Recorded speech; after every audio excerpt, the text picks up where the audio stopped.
Bonjour tout le monde et bienvenue aujourd'hui dans la table avec Annabelle. Heureuse de vous retrouver encore pour ce nouvel épisode. Et puis si vous avez été avec nous lundi, eh bien vous avez appris la grande et la bonne nouvelle. La table ne s'est pas agrandie, mais les convives se sont ajoutés. Sandra, encore bienvenue à toi dans l'équipe. On est heureuse d'être avec toi et tu es encore là. Après, c'était c'est bon signe. C'est bon signe. Écoutez, On verra. on verra le bisutage. On verra si à la fin de la semaine. Bon, Annabelle, on est mieux d'être gentille, nous. Ouais. Non, mais on est heureuse, Sandra, d'être avec toi, que tu sois avec nous aussi. Très heureuse aussi. Voilà. Donc, que tu bénis la francophonie par ta voix, par la louange. Et puis, on croit que tu vas être une bénédiction, même si tu ne chantes pas. Amen. C'est un compliment ou pas? Oui, absolument. Je me dis, ça sonne un peu mal ce que je viens de dire. Non, on s'aime bien, d'accord. On s'aime bien, on a des très bons rapports, c'était pas méchant. Non, au contraire. Et non, on est très contente que tu sois là. Donc c'est parti, tu continues? Écoute, je reste encore là pour un petit bout. Ah bon, c'est bon. Vous avez passé le test.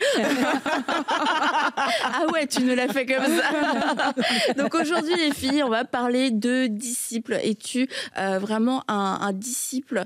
Et parce qu'aujourd'hui, je veux dire, il y a beaucoup de chrétiens. Et puis, on parle surtout... on va balancer, hein. Mais souvent en Europe, on va parler des chrétiens nord-américains. On va dire ils sont ils sont un petit peu plus relax. Comme on dit washi. C'est ça.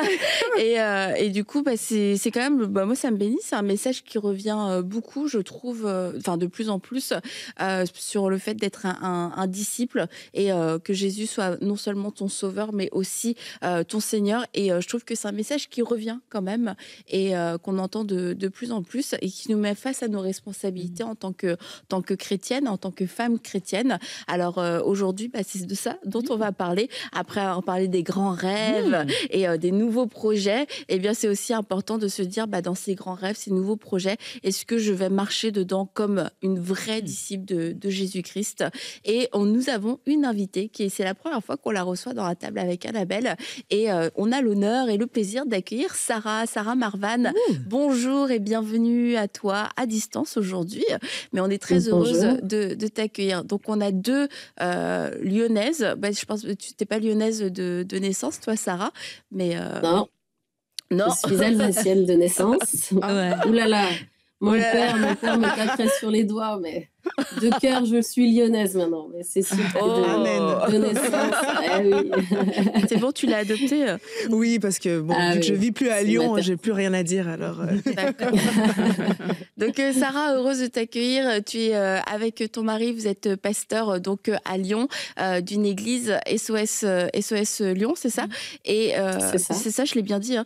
Et parce que je suis pas très forte dans ce genre de choses, donc n'hésite pas à me corriger. Et Et donc, on est heureuse de t'accueillir et donc de parler de ce sujet. Comme je vous disais, c'est quelque chose qui revient de plus en plus. Et puis toi, un message que tu portes, c'est de vivre pour l'essentiel et de pas se disperser. Et c'est vrai qu'il y a tout un tas de choses aujourd'hui. On a tellement d'options et quelquefois, on a l'impression que la vie chrétienne, c'est... oui, fais ce que tu veux. Tu connais Jésus, tu as répondu, tu as levé la main une fois à l'appel. Puis sinon, vis ta vie un petit peu comme tu veux. Et puis de temps en temps, fais quelque chose de bien. Mais en fait, il y a vraiment quelque chose de plus. Dieu nous a invités à une relation supérieure en tant que disciples. Et comme je disais, toi, Sarah, c'est vraiment un message qui te tient à cœur. Et est-ce que c'est venu, est-ce que tu as toujours porté ça ou c'est quelque chose au fil du temps qui s'est développé dans ton cœur? Non, je crois que j'ai toujours porté ça. Je suis quelqu'un de très entier.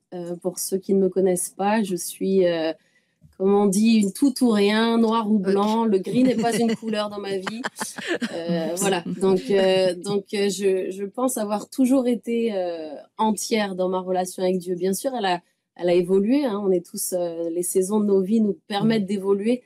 Mais j'ai toujours eu un cœur brûlant pour vivre pour lui et pour l'essentiel. Et l'essentiel, c'est d'accomplir ce à quoi il nous a appelés. Et pour ça, il nous faut être de véritables disciples. Donc j'ai envie de dire, il était temps que nous revenions enfin à l'essentiel.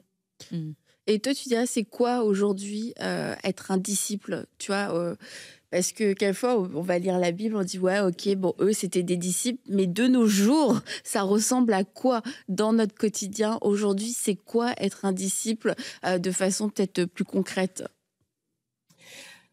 Déjà, la définition du mot disciple, c'est une personne qui reçoit l'enseignement d'un maître. Donc, tu l'as bien dit en introduction, Annabelle, tout à l'heure, tu disais qu'il était important que Jésus ne soit pas non seulement un sauveur, et je crois que le véritable disciple, c'est celui déjà qui a compris ça. C'est que on aime tous avoir Jésus comme sauveur, n'est-ce pas? Jésus a changé nos vies, il a lavé nos péchés, et ce sauveur merveilleux, on le chérit. Mais Jésus doit être amené et doit surtout devenir le Seigneur de nos vies. Parce que c'est seulement à partir du moment où il est le Seigneur dans nos vies qu'il peut réellement, en fait, accomplir en nous et à travers nous sa destinée. Parce qu'il ne s'agit pas de vivre des grands projets ou d'accomplir de beaux projets, auxquels qu'ils soient, si ce n'est ceux que lui nous confie. Et j'aime voir notre cœur comme le trône, en fait. Et sur ce trône, il n'y a la place pour une seule personne. Je ne crois pas qu'on puisse être deux sur le trône de notre cœur. Soit Christ règne sur tout, soit il ne règne pas du tout. Et le véritable disciple va choisir et faire ce choix personnel de dire, après avoir connu Jésus comme sauveur, ce qui est capital, et il nous faut passer par là, je crois que naturellement, notre amour pour Jésus nous emmène à le laisser devenir Seigneur de tout. Ce n'est plus moi qui vis, c'est Christ qui vit en moi. À partir de là, le véritable disciple n'existe plus, si je puis me permettre. Il ne doit plus exister. Le véritable disciple, c'est celui qui laisse Christ briller, Christ transpirer de lui-même et dans tous les domaines de sa vie. Et toi, Sandra, parce que, écoute, on va apprendre à mieux te connaître. Donc, sache que c'est toi qui vas avoir toutes les questions. C'est moi qui suis au test. Nous sommes à tes pieds, Sandra, aujourd'hui. Est-ce qu'il y a un moment dans ta vie où tu as senti que tu es devenue une disciple parce que tu as grandi dans une famille chrétienne? Et du coup, quelquefois, c'est même plus compliqué. Enfin, c'est plus compliqué quand tu as grandi dans une famille chrétienne parce que tu es comme dans une vie chrétienne. Et du coup, tu te dis, ouais, je suis une bonne petite fille, ou j'ai fait tout ce qu'il fallait, ou j'ai connu Jésus, etc. Mais est-ce que tu as senti à un moment donné que tu as eu un basculement dans ta vie? Oui, je dirais que même que j'ai eu 3 phases. Il y a la phase où j'étais chrétienne parce que mes parents allaient à l'église. Donc, en fait, j'ai jamais eu un avant et un après. J'ai toujours appris à prier, à lire ma Bible et tout ça. Donc, ça faisait partie de ma vie. Mais après, quand j'ai décidé de faire de Jésus mon sauveur à moi et non plus juste Dieu, le Dieu de mes parents, ça a été la première étape. Mais encore une fois, je pense pas qu'à ce moment-là, maintenant avec le recul, j'étais réellement une disciple parce que c'est pas parce que je croyais en Dieu que j'étais officiellement, que j'étais du coup devenue disciple. Je dirais que c'est même plus tard où vraiment là, j'ai compris que, OK Seigneur, je veux pas juste croire en toi, mais je veux te suivre et je veux en fait que ma vie entière puisse te glorifier. Et je pense que c'est là qu'est venu le déclic. Quand à partir de ce moment-là, j'ai eu soif de lire la parole, de prier plus, de mettre ma vie en règle aussi, puis de poser des actions concrètes dans ma vie pour que ce soit aligné avec ce que Dieu voulait pour moi et non plus juste dire je suis chrétienne, je crois en Dieu et me satisfaire juste de ça. T'as eu un déclic? Il s'est passé quelque chose ou ça a été... Non, je pense que ça a été probablement une réunion où je suis sortie de là dans un culte. Puis je pense que c'était une réunion de jeunesse où je suis sortie de là. Et puis là, j'étais OK, non, je pense que ma vie, elle doit faire un 360, puis elle doit changer. Donc il y a eu, dans un rassemblement de jeunesse, j'ai donné ma vie à Jésus. Puis ensuite, plus tard, plus âgée, là, c'était dans ma vingtaine. Là, je me suis dit, OK, non, Seigneur, maintenant, je change. Tu étais déjà peut-être active dans ton église et tout ça? Je servais dans mon église, mais je lisais pas forcément ma Bible, tu vois. J'avais pas de discipline. T'étais pas rassure-moi, t'étais pas dans le ministère. Non, j'étais pas encore dans le ministère. Oui, c'est bon. Mais ceci dit, ça m'amène à une question. Et Sarah, j'aimerais bien savoir toi ce que tu en penses. Mais tu sais, quelquefois, on se demande comment est-ce que je peux être un disciple, tu sais, genre un niveau élevé, tu vois, ceinture noire. Si je suis pas, non mais si je suis pas dans le ministère, si j'ai un travail dans le séculier, si je suis une maman à la maison, etc. Et tu sais, quelquefois j'ai l'impression qu'il y a un petit peu un amalgame entre le ministère, le fait d'être actif dans le ministère et le fait d'être un disciple. Et je crois qu'il y a des gens quelquefois ils se disqualifient parce que c'est comme ça, c'est une catégorie pour le ministère. Je sais pas si toi tu as l'occasion peut-être de voir ce genre de choses aussi, ou si c'est juste moi. Non, malheureusement, c'est quelque chose que je vois aussi. Mais ce serait tellement discriminatoire de ne pouvoir être qu'un disciple si on était dans le ministère. Je suis moi-même avant tout décoratrice d'intérieur dans la vie. Je crois que nous sommes appelés à être des disciples là où Jésus nous a placés, puisque le véritable disciple est celui qui va faire des disciples. C'est ça la mission du disciple, hein, c'est de se multiplier. On a un Dieu de la multiplication, on n'a pas un Dieu qui additionne. Et pour cela, il a besoin de tout le monde. Il a besoin du carrossier, il a besoin du boulanger, il a besoin de l'évangéliste, il a besoin de la coiffeuse, il a besoin du pasteur. Avant toute chose, il faut considérer, nous rappeler que nous sommes enfants de Dieu et de par là, co-héritiers avec Christ. Et lorsque nous devenons co-héritiers avec Christ, nous vivons la réalité de ce qu'est être rempli du Saint-Esprit veut dire. Et parce que je suis rempli du Saint-Esprit, peu importe ce que je suis dans la vie, je suis enfant de Dieu. Et parce que je suis enfant de Dieu, j'ai toutes les capacités d'amener l'évangile là où Jésus me place, de guérir les malades en son nom, de chasser les démons en son nom et de faire avancer son royaume comme il nous l'a demandé. Ça, c'est ce que je crois profondément. Et je crois que si chacun se saisit de son mandat, et j'aimerais encourager tous ceux et toutes celles qui nous regardent aujourd'hui à vous saisir de ce mandat parce que vous avez reçu absolument tout ce dont vous avez besoin. Christ vit en vous. N'oubliez pas que ce n'est plus vous qui vivez, c'est la puissance de son esprit qui est en vous et par lui, nous sommes capables de tout. Un enfant de Dieu est inarrêtable lorsqu'il prend conscience de la puissance qui vit en lui. Aujourd'hui, je crois que l'Église doit se réveiller, ou peut-être les chrétiens, peut-être aujourd'hui, doivent et sont en train de se réveiller, de se dire, en fait, c'est en moi, je l'ai reçu. Ça ne dépend pas de mon pasteur, ça ne dépend pas de qui que ce soit. Nous sommes tous appelés à être des pasteurs pour ceux qui ne vont pas à l'Église, parce que c'est là notre mission, c'est dans ce monde. Moi, je suis tellement d'accord avec ce que tu dis parce que tu parlais de le ministère ou faire, mais en fait, le disciple, nous sommes tous appelés à être des disciples et c'est peu importe ce qu'on fait, il faut être. Souvent, on va voir des ministères où et moi, tu sais, des fois, on va dire des fois les nouveaux chrétiens, ils se convertissent, ils font de Jésus leur sauveur, mais pas leur Seigneur. Mais le piège aussi, c'est quand on avance dans la foi et on est un peu sur le pilote automatique, tu vois. On va à l'église, on fait une vie de disciple, mais notre vie de disciple doit être en crescendo.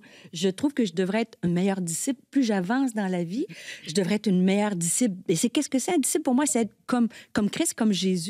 Et la première étape, comment Jésus avait été avec son Père. Hein? Jésus était en relation avec son Père. Être comme Christ, c'est être en relation avec lui. Mais après ça, quand je méditais sur le rôle du disciple, c'était de voir Jésus. Et comme tu le dis, Sarah, comment il était avec les gens autour de lui. Pour moi, un vrai disciple, c'est dans le qui je suis. Comment je traite les gens autour de moi? Lui, il avait ses 12 qui a enseigné, qui a formé pour la multiplication, pour que l'Église puisse naître et grandir après qu'il est parti, et ainsi de suite. Et après ça, comment il était la bonne nouvelle partout. Il prêchait, il faisait des miracles. Et ça, c'est à notre portée, pardon. Et c'est ce que tu dis, Sarah, c'est qu'avec Christ, maintenant, il a dit, il est avantagé que je m'en aille. Vous aurez le Saint-Esprit qui est tous les jours avec nous. Donc, nous avons en nous cette force-là, de devenir des disciples comme Christ pour accomplir ce qu'il faisait. Et la Bible nous dit que nous allons faire des choses encore plus grandes que lui. Donc, la mission, elle est grande, mais moi, je trouve que ça part du être. Je trouve que dans la société, avec les réseaux, avec tout ça, on regarde et on voit des choses, mais c'est comme la pointe de l'iceberg. En fait, comme chrétien, on voit l'iceberg, mais c'est en dessous que ça se passe. Et des fois, on veut faire pour paraître, ou on va à l'église, on paraît, mais le vrai disciple, il bâtit ses racines ou il fait son iceberg en dessous de l'eau, donc personne ne le voit, mais c'est quand tu es le cœur du disciple, que tu es en relation avec lui, en relation avec le Père, que là, Et là, tu as tout ce qu'il faut pour aller multiplier et justement faire des disciples autour de nous. Et c'est notre appel. Mais c'est pas juste un style de vie. Il faut que ça soit ancré, il faut que ça soit ta valeur profonde de vouloir être un disciple. Et c'est un choix, en fait, parce que Jésus dit, si quelqu'un veut être mon disciple. Donc, en fait, c'est, si tu le veux, t'es pas obligé. C'est le meilleur choix, on s'entend. Mais si tu veux, ça veut dire que tu as une volonté, ta volonté intervient dans ça. C'est pas, je rencontre Jésus, je deviens un disciple. Si tu veux être un disciple, voilà, il y a des démarches, que tu renonces à toi-même, que tu te charges de ta croix et que tu me suives. Ouais. Mais si tu veux être un disciple, et c'est une invitation. Et c'est peut-être là où quelquefois on manque le coche. On se dit, j'ai rencontré Jésus, les choses vont se faire. Mais en fait, on a une décision à prendre. Est-ce que je veux aller plus loin? Est-ce que je suis prêt à renoncer à moi-même? Et j'irai plus loin parce que dit, à ceci, tous connaîtront que vous êtes mes disciples. Si vous avez de l'amour les uns pour les autres, il y a ce choix-là de porter sa croix, mais il y a la notion d'aimer autour de nous de façon inconditionnelle, d'aimer les gens, d'aimer, et pas juste d'être, comme je dis, de faire la chrétienté sur un pilote puis de faire des règles. Il faut que ça soit vraiment l'amour de Dieu qui nous pousse et qu'on va nourrir dans cette relation de disciple. Oui, et un disciple, c'est aussi celui qui cherche le royaume de Dieu en premier. Parce qu'on est justement dans une société où on se cherche nous en premier. Oui, tout à fait. Mais toi, tu l'as dit, Annabelle, en parlant de renoncer à soi-même. Et il y a un point dans la vie où si on n'arrive pas à renoncer à nous-mêmes, si on ne se place pas comme Jésus et qu'on dise que ma nourriture, c'est de faire la volonté de Dieu, ça veut dire qu'on doit demander à Dieu la grâce d'avoir encore un cœur pour lui, un cœur qui le traîne. Et on est dans une société où la notion de disciple a été quand même biaisée par rapport à tout ce qu'on peut voir sur les réseaux sociaux, où on cherche plus à s'afficher, à montrer. Dès que j'ai prié pour une personne, il faut absolument que tout le monde le sache. Et on n'a plus, comme tu disais, Stéphanie, ce cœur à cœur avec Dieu. Les disciples, dans la Bible, on voyait que Jésus enseignait les disciples et les disciples agissaient. Et aujourd'hui, si quelqu'un agit sans avoir un enseignement préalable de Jésus, il faut que cette personne se pose la question, est-ce que il est vraiment mon maître? Est-ce que j'entends les choses que Dieu me dit avant de faire? Parce que Jésus a dit, mais je vois mon Père faire et je reproduis. Donc la vie d'un disciple, c'est quelqu'un qui ressemble à Jésus. Il doit pouvoir voir le Père faire. Il doit pouvoir entendre le Père dire. Et c'est ça qu'il va reproduire dans sa journée. Donc si tu n'as pas une vraie relation avec Dieu, si tu ne lis pas la Bible, va dans la présence de Dieu et dis, fais de moi un disciple. Fais de moi un témoin, fais de moi quelqu'un qui craint Dieu, fais de moi quelqu'un qui marche par l'esprit. Et c'est en cela, Stéphanie, que je te rejoins, parce que marcher par l'esprit, tu vas voir que ta chair, tu vas plus juste être à l'aise dans les désirs de la chair. Il y a des choses que le mensonge, ça va te déranger. Tu vois, la colère va te déranger. Donc, si tu vois dans ta vie qu'il y a des choses qui ne te dérangent pas, pourtant, dans la parole de Dieu, c'est écrit de façon claire que ce sont des péchés ou ce sont des œuvres de la chair. Mais dans ce cas, pareil, va dans la présence de Dieu et dis à Dieu, Seigneur, je veux être ce disciple. Je veux faire ta volonté. Je veux t'entendre avant de parler. Je veux te voir faire avant de faire. Et quelquefois, on ne réalise pas que c'est possible parce que justement, on nous a pas appris la vie de disciple. On a vu tel faire à gauche, à droite, et on s'est dit, mais c'est comme ça qu'il faut faire si on est chrétien. On n'a pas appris cette vie-là, donc on ne réalise pas qu'on peut vraiment rester dans la présence de Dieu, et il parle, et tu fais ce qu'il a dit. Et il te donne une idée, je ne sais pas, et tu la mets en pratique. On ne le réalise pas, mais c'est ça un vrai disciple. Et Sarah, je vais aussi te demander, c'est quoi les bonnes habitudes qu'on peut mettre en place, qu'on peut adopter au quotidien pour devenir ou rester ce disciple? Je pense qu'Aurélie, tu as quand même donné une fondation. C'est la parole de Dieu, c'est certain, c'est d'avoir une relation vivante avec la parole de Dieu. Et on n'aura jamais, on le dira jamais assez, revenons à la parole. Même si vous écoutez les émissions, vous pouvez pas juste nous écouter. C'est totalement incomplet, nous sommes imparfaites.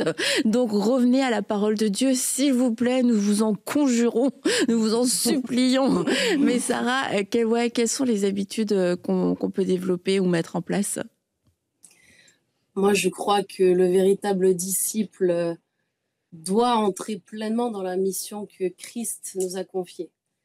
Jésus, avant de repartir, va dire « Allez, faites de toutes les nations des disciples, les baptisant au nom du Père, du Fils et du Saint-Esprit. » Je crois que lorsqu'on entre pleinement dans cette mission pour laquelle il nous a équipés, encore une fois, il ne nous a pas laissés orphelins.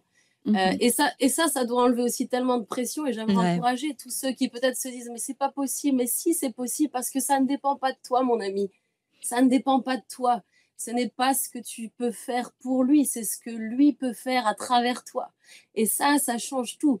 Et lorsque Jésus va donner ses paroles, en fait il va les donner comme si moi j'étais aujourd'hui sur mon lit de mort et que je laissais quelques paroles avant de partir à mes enfants. En fait, c'est vraiment dans ce contexte-là, un peu comme un testament, que Jésus va dire « Allez et faites de toutes les nations des disciples ». Et je crois que la meilleure habitude que le disciple doit avoir, c'est de pouvoir être en communion et en relation constante avec des inconvertis. Il n'y a rien de plus sain, S-A-I-N, de bon, de meilleur, que de toujours être connecté à la réalité. Je crois que l'Église se perd lorsqu'elle quitte ce cadre-là. Jésus ne nous a rien demandé d'autre. Il nous a laissé avec ce testament, allez et faites. C'était un ordre. Il ne nous a rien demandé d'autre. Il ne nous a pas dit allez de conférence en conférence. Il ne nous a même pas dit allez prier. Il ne nous a même pas dit allez et louer. Il ne nous a rien dit de tout ça. Il nous a dit allez et faites. Et je crois que ça, c'est une clé pour une vie palpitante, en tout cas, si j'ose témoigner de ce que moi je vis.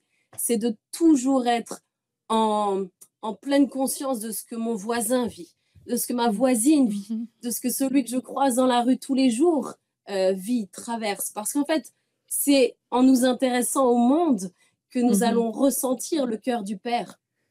La Bible nous dit que le cœur de Dieu ne bat que pour voir tout homme être sauvé. C'est son seul but. Et tout ce qu'il fait, il va le faire pour voir le salut prendre place. Il veut que tout homme soit sauvé.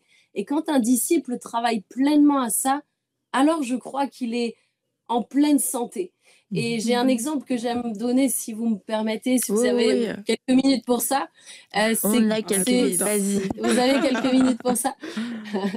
C'est vraiment cet exemple de la mer de Galilée et de la mer morte. Pour ceux qui ont l'opportunité d'aller en Israël, j'ai eu la joie de pouvoir m'y rendre.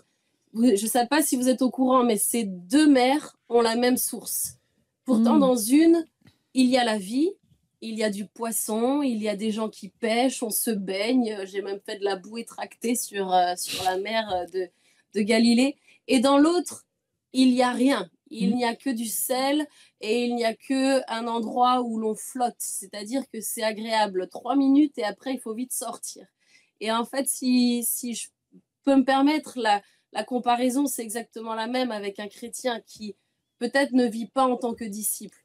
Pour être un disciple véritable, il te faut toujours avoir, comme la mer de Galilée, une entrée et une sortie. La mer de Galilée a une entrée, les deux ont la même source, c'est le Jourdain. Et ce Jourdain va traverser la mer de Galilée, il va continuer et il va descendre jusqu'à la mer morte.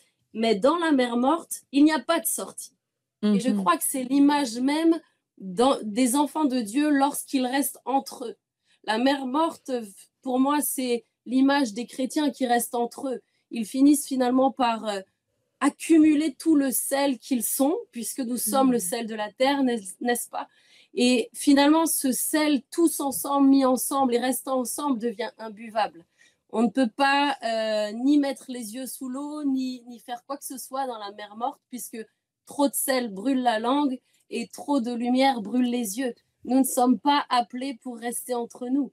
Nous sommes appelés pour être toujours une source qui reçoit de Christ et qui ramène et qui renvoie dans ce monde, puisqu'il n'y a que comme ça qu'en fait, nous pouvons réellement être en bonne santé. Et c'est ce que Jésus nous a appelés à être, des pêcheurs d'hommes. Et tant que notre cœur et notre vie est destinée et sert à finalement sauver et voir des hommes être sauvés, honnêtement, vous n'aurez déjà ni le temps de vous soucier de ce que votre frère ou votre sœur a ou n'a pas. Vous ne pourrez pas non plus, vous n'aurez pas le temps pour ça. Moi, j'ai pas le temps pour ça. J'ai pas le temps. Quand je regarde autour de moi, quand je regarde mon immeuble qui fait 9 étages, quand je regarde au nombre de familles qui se trouvent autour de moi, j'ai pas le temps de critiquer, j'ai pas le temps d'être éblouie parce que Sandra aurait et que moi j'ai pas le temps. J'essaye d'être une lumière, une petite lumière là où Dieu me place, et le sel pour amener du goût là où il me fait grâce de pouvoir le représenter. Et je crois que ça, c'est une clé essentielle pour être un véritable disciple. C'est de toujours avoir une entrée, de recevoir, mais surtout ne jamais qu'on a reçu, c'est pour le redonner. Amen. Et c'est tellement important parce que c'est tellement vrai que c'est dans notre quotidien, à tous les jours, en fait, on est appelé à être un disciple et à partager. Des fois, on pense, comme tu dis, d'une conférence où on est appelé ou à l'église. Et juste, c'est beaucoup moins charmant que l'anecdote de Sarah. C'est pas la mère morte, mais à Sainte-Julie, à Boucherville, au Québec, je m'entraîne dans un gym. Et tu sais, je me disais, je voyageais beaucoup. Et quand j'étais allée m'entraîner, ben, j'y allais assez incognito. Tu vois, personne ne savait qui j'étais, puis je paraissais pas. Et le disciple en moi était plutôt tranquillou, là, tu vois. Et puis finalement, quand je suis allée m'entraîner, il y a quelqu'un qui est rentré et dit « Ah, pasteur, c'est Fanny! » Et là, toutes les gyms, tout le monde me regardait et me dit « Mais vous êtes pasteur? » Comme il venait de découvrir que j'étais pasteur. À ma honte, parce que peu importe, il aurait dû savoir que j'étais chrétienne, point, tu vois. Et de fil en aiguille, parle avec une, parle avec l'autre, raconte un peu ce qui m'est arrivé dans ma famille, ce que Dieu a fait. Mais encore hier même, je suis en train d'emmener un réveil presque dans mon gym parce que je parle avec une femme, elle vit ça, elle vit des défis incroyables, difficiles, idées suicidaires chez son garçon, problème de toxicomanie, tout ça, parle à une. Elle a dit, ouais, mais faut que tu parles avec Stéphanie, parle à l'autre. Et finalement, c'est là être un vrai disciple dans notre quotidien. Qu'est-ce que Jésus faisait, hein? Une relation avec son Père, il formait ses disciples puis il prêchait la parole. Et ça prend pas toujours un micro, une plateforme. Et le Seigneur m'a repris, il m'a dit, ta première place, c'est dans ton quotidien, à ton gym, à l'épicerie, comme tu dis, Sarah, dans ton immeuble, de voir. Parce qu'en ce moment, c'est noir et obscur. Les gens ont besoin. Nous sommes la lumière du monde. Le sel de la terre, bien sûr, est la lumière du monde. Et c'est ça, être un disciple, de briller dans ce monde de noirceur. Et tu as tellement raison. Quand on est toujours dans l'Église, on est déconnecté. Quand on a vécu des choses dans notre famille et que j'ai été obligée d'aller dans des endroits, soit à l'hôpital ou dans des centres particuliers, c'est comme ça. J'ai eu un électrochoc. Je me disais, wow, les vrais... Le vrai monde vit des vrais problèmes, des vrais défis, des angoisses. Il faut se reconnecter et être des disciples à la lumière et l'amour de Jésus en action. C'est vrai. C'est ça. Et je crois pleinement que vraiment ce que tu vis à ton centre, en tout cas là où tu fais du sport, mais c'est tellement palpitant. Je ne sais pas ce que toi t'en penses. C'est moins palpitant sur le tapis roulant, mais après... mais c'est ce qu'on aime dire. Une église qui n'est pas missionnaire est une église qui est démissionnaire. Et je crois qu'un chrétien qui ne fait pas de disciples est démissionnaire. Il s'est retiré de la mission à laquelle il est appelé. Moi, je n'ai pas de plus grande joie que de pouvoir partager l'évangile à qui que ce soit autour de moi, dans la rue, n'importe où. Parce que c'est là aussi que notre foi, elle est confrontée. On ne peut pas savoir ce que vaut notre foi lorsqu'on ne prie jamais pour un malade. On ne peut pas savoir ce que vaut notre foi lorsqu'on n'ose jamais imposer les mains à un malade. Alors on va me dire, ouais, mais si ça ne marche pas. Mais ouais, mais si tu essayes pas, tu ne le sauras jamais. Et c'est peut-être pour des centaines de malades que tu vas poser tes mains et que Jésus guérira un. Mais ça ne t'appartient pas, encore une fois. Par contre, le vivre pleinement, c'est entrer dans une dynamique et dans une vie qui est tellement palpitante. C'est vraiment un shoot d'adrénaline dont on peut plus se passer après. Et je vous encourage tous à entrer là-dedans. Parce qu'il n'y a pas de plus belle vie, c'est la plus belle des vies. Et oui, et pas être un chrétien incognito. Tu sais, souvent, on est chrétien à l'église, mais porter sa croix, c'est aussi porter le message de Jésus. Et c'est pas populaire de se dire chrétien. Je sais pas, toi, Sandra, si partout où tu vois, c'est populaire, mais quand tu t'affiches dans la rue comme chrétien, c'est pas populaire. Mais c'est là que Jésus était pas populaire non plus. Un disciple, c'est pas toujours populaire. Non, c'est sûr que c'est pas populaire d'être chrétien. Puis j'ai envie de dire que tout ce que vous dites, en fait, moi, ça me fait juste penser que c'est le fruit de la relation qu'on a avec Dieu. Comme disait justement Aurélie, on doit creuser et on doit planter nos racines dans la source pour qu'on puisse porter du fruit, puis justement avoir cette passion-là de pouvoir parler de lui. Mais j'ai envie de dire, des fois, même en tant que chrétien, moi, ça me challenge quand j'entends ça, aussi à sonder son cœur. Parce qu'on ne peut pas servir plusieurs maîtres à la fois, puis être un disciple, c'est être un serviteur. Et souvent, on peut aussi se tromper de maître. On peut croire qu'on est en train de suivre Jésus, puis d'être un disciple de Christ. Et en fait, des fois, j'ai envie de peut-être de challenger quelqu'un, mais de prendre le temps de sonder son cœur aussi. Est-ce que les actions que je porte sont réellement, en fait, finalement, les fruits de ma relation avec Dieu? Ou est-ce que, comme tu disais aussi un peu, Aurélie, est-ce que c'est pour du m'as-tu vu, pour montrer, pour faire comme, pour me donner une attitude de chrétien, parce que oui, être un disciple, c'est pas juste d'être dans l'action en tant que telle, mais finalement, c'est parce que j'ai une relation avec Dieu, parce que le Saint-Esprit est en moi, justement, les fruits de ça va être de ne pas avoir honte de parler de Christ, de ne pas avoir honte d'être qui je suis, de faire ce que je fais, de ne pas avoir honte d'aimer mon prochain, puis d'être capable d'aimer même ceux qui naturellement, je ne serais pas tentée à aimer, mais ça fait partie des disciples. Ils reconnaîtront que vous êtes des disciples par l'amour que vous avez les uns pour les autres, tu l'as mentionné, et ça fait partie, mais on ne peut pas être un disciple par nos propres forces. Ça, on a besoin de cette relation, puis on a besoin du Saint-Esprit, puis on devrait prendre le temps régulièrement de se sonder, Seigneur, si je suis sur une mauvaise voie, si je fais les choses pour les mauvais motifs, si c'est pas toi que je suis et que j'ai laissé un autre maître prendre ta place dans mon cœur, Seigneur, réaligne-moi et que ce soit vraiment toi qui sois le maître de ma vie. Oui, surtout qu'il a dit dans sa parole, ceux qui disent Seigneur, Seigneur, n'entreront pas tous dans le royaume de Dieu. Et il y a cette parole qui est quand même interpellante, où n'avons-nous pas fait des choses en ton nom? Ça veut dire qu'on peut faire des choses, mais ne pas être disciple de Jésus-Christ. Et on peut faire des bonnes choses, parce que chasser des démons, tout ça, c'est quand même des bonnes choses qui sont en train d'être faites. Donc c'est pour ça que je reviens encore à ça, comme tu viens de le dire, Sandra, c'est qui me dirige. Est-ce que c'est Dieu qui me dirige? Est-ce que c'est moi qui me dirige? Est-ce que c'est le diable qui me dirige? Et il faut être honnête envers soi-même. Si tout ce que tu fais vient de toi, c'est peut-être toi qui te dirige. Et si tout ce que tu fais ne produit pas le fruit, ça, c'est pas le fruit de l'esprit de Dieu en toi, ça veut peut-être dire que c'est ça, c'est pas Dieu qui te dirige en fait. Et il faut avoir cette honnêteté de dire, Seigneur, je reconnais que dans ma vie, il y a des choix que je fais qui viennent de moi, qui ne viennent pas de toi, mais aide-moi, parce que je veux pas qu'au dernier jour, je sois là en train de te dire, j'ai même parlé de toi peut-être dans la rue à quelqu'un, mais que Dieu te réponde, je ne te connais pas. Donc il y a la dimension de la connaissance qu'on ne peut pas négliger, et de cette connaissance-là, suivra tout le reste. Quand tu connais Dieu, c'est même pas toi qui fais, c'est une force qui te pousse pour dire, les amis, venez, il y a Jésus qui est là, qui existe, il fait du bien. Quand tu connais Dieu, tu veux être avec lui, tu veux être proche de lui, tu veux rester dans sa présence, tu veux prier. Là, tu vois des gens, l'amour, c'est facile de le manifester parce que tu es avec lui. Mais si on loupe cette étape-là et qu'on fait beaucoup de choses, d'activités, mais on risque d'être de ce côté-là du verset où on dit « nous avons fait beaucoup de choses ». Et Sarah, j'ai suivi un message que tu as donné dans ton église, et tu partageais que cette histoire, en tout cas moi ça m'a vraiment interpellée et touchée et défiée, de cette histoire d'un homme qui était, je crois, en bas de ton immeuble ou dans ton quartier, et qui était vraiment dans un état de santé très, très compliqué, et que t'es allé lui proposer ton aide plusieurs fois jusqu'à ce qu'il accepte ton aide. Est-ce que tu pourrais peut-être nous raconter ce témoignage? Quelques mots, ouais, bien sûr. Jean-Luc qui était notre voisin, littéralement dans un immeuble en fait en face, mais que j'ai rencontré pour la première fois sur un trottoir, puisqu'il était aussi un homme qui faisait la manche, etc. On a réalisé finalement qu'il avait un logement et qu'il était en plus de ça à côté de chez nous.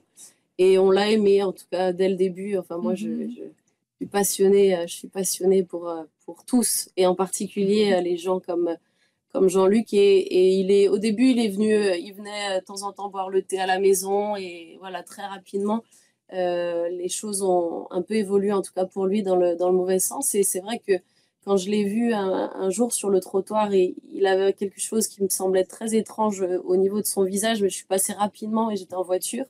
Donc, j'avais demandé à Matt d'aller le voir en sortant du bureau. Et ce jour-là, il avait refusé vraiment notre aide. Il voulait vraiment pas qu'on l'accompagne ni rien. Et puis, à force, effectivement, d'insister, il a fini par accepter au point que à la fin, au final, il nous avait même donné les clés de chez lui pour qu'on puisse entrer, sortir, venir, puisque c'est en rampant que je le retrouvais parfois sur le parking derrière chez moi.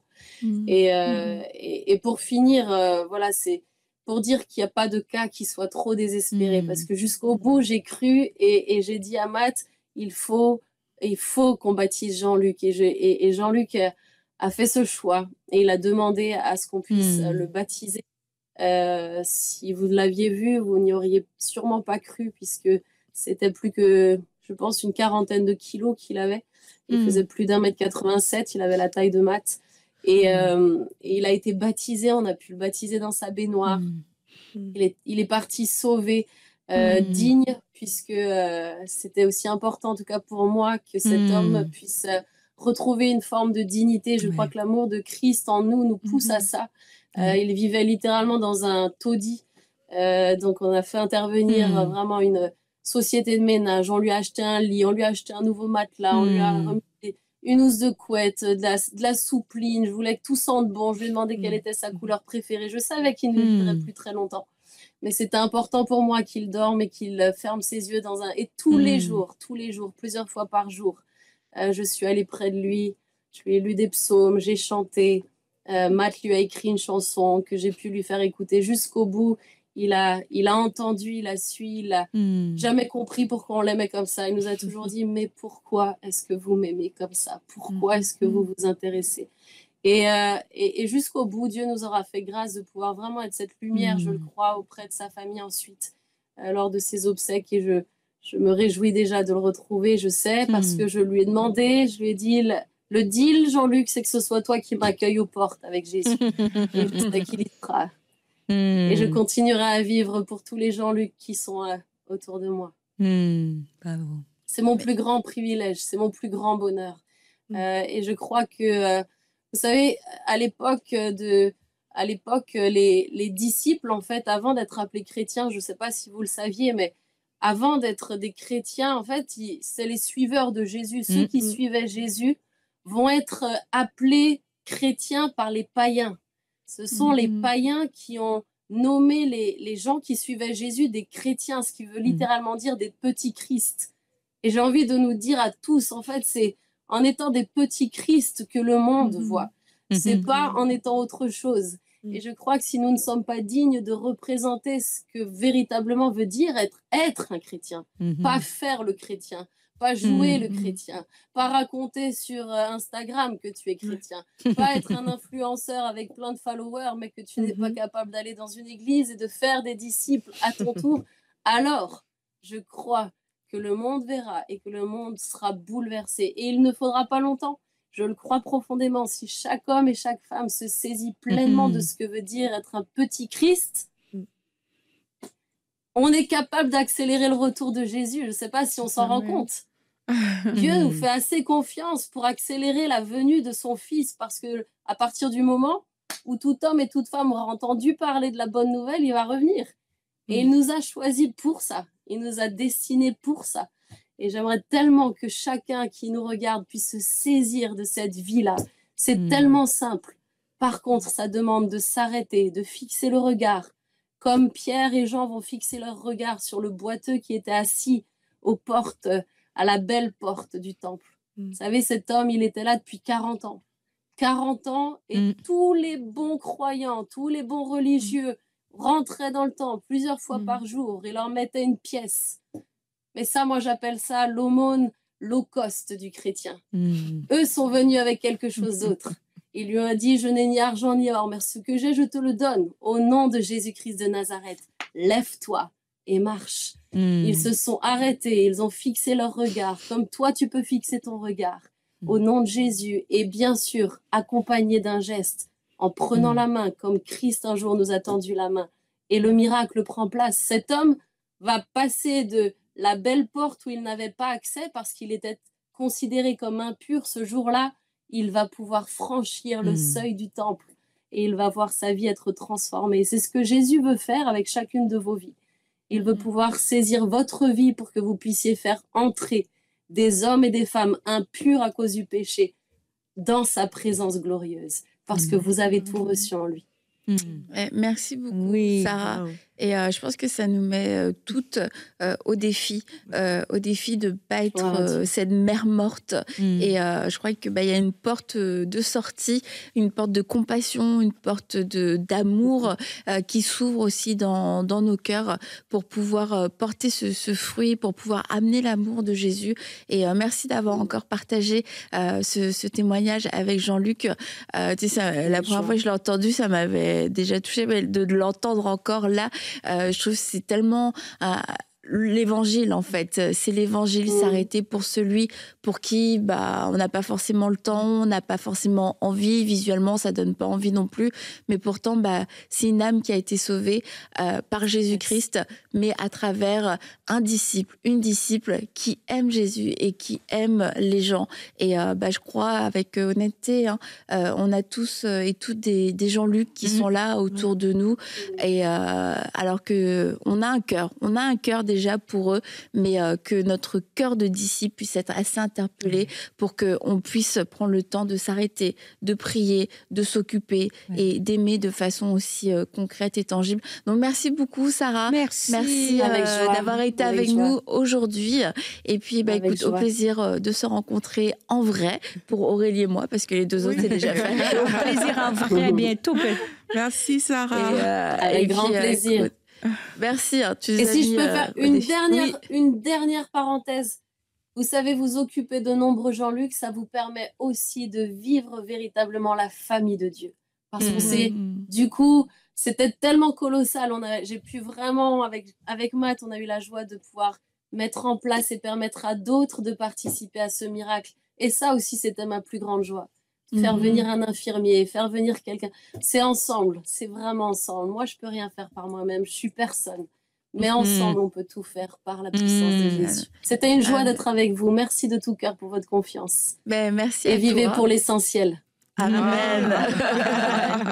Amen. Et donc, nous, on va se retrouver vendredi. On verra si Sandra dit encore là. Et on se dit bye bye, à bientôt. Bye.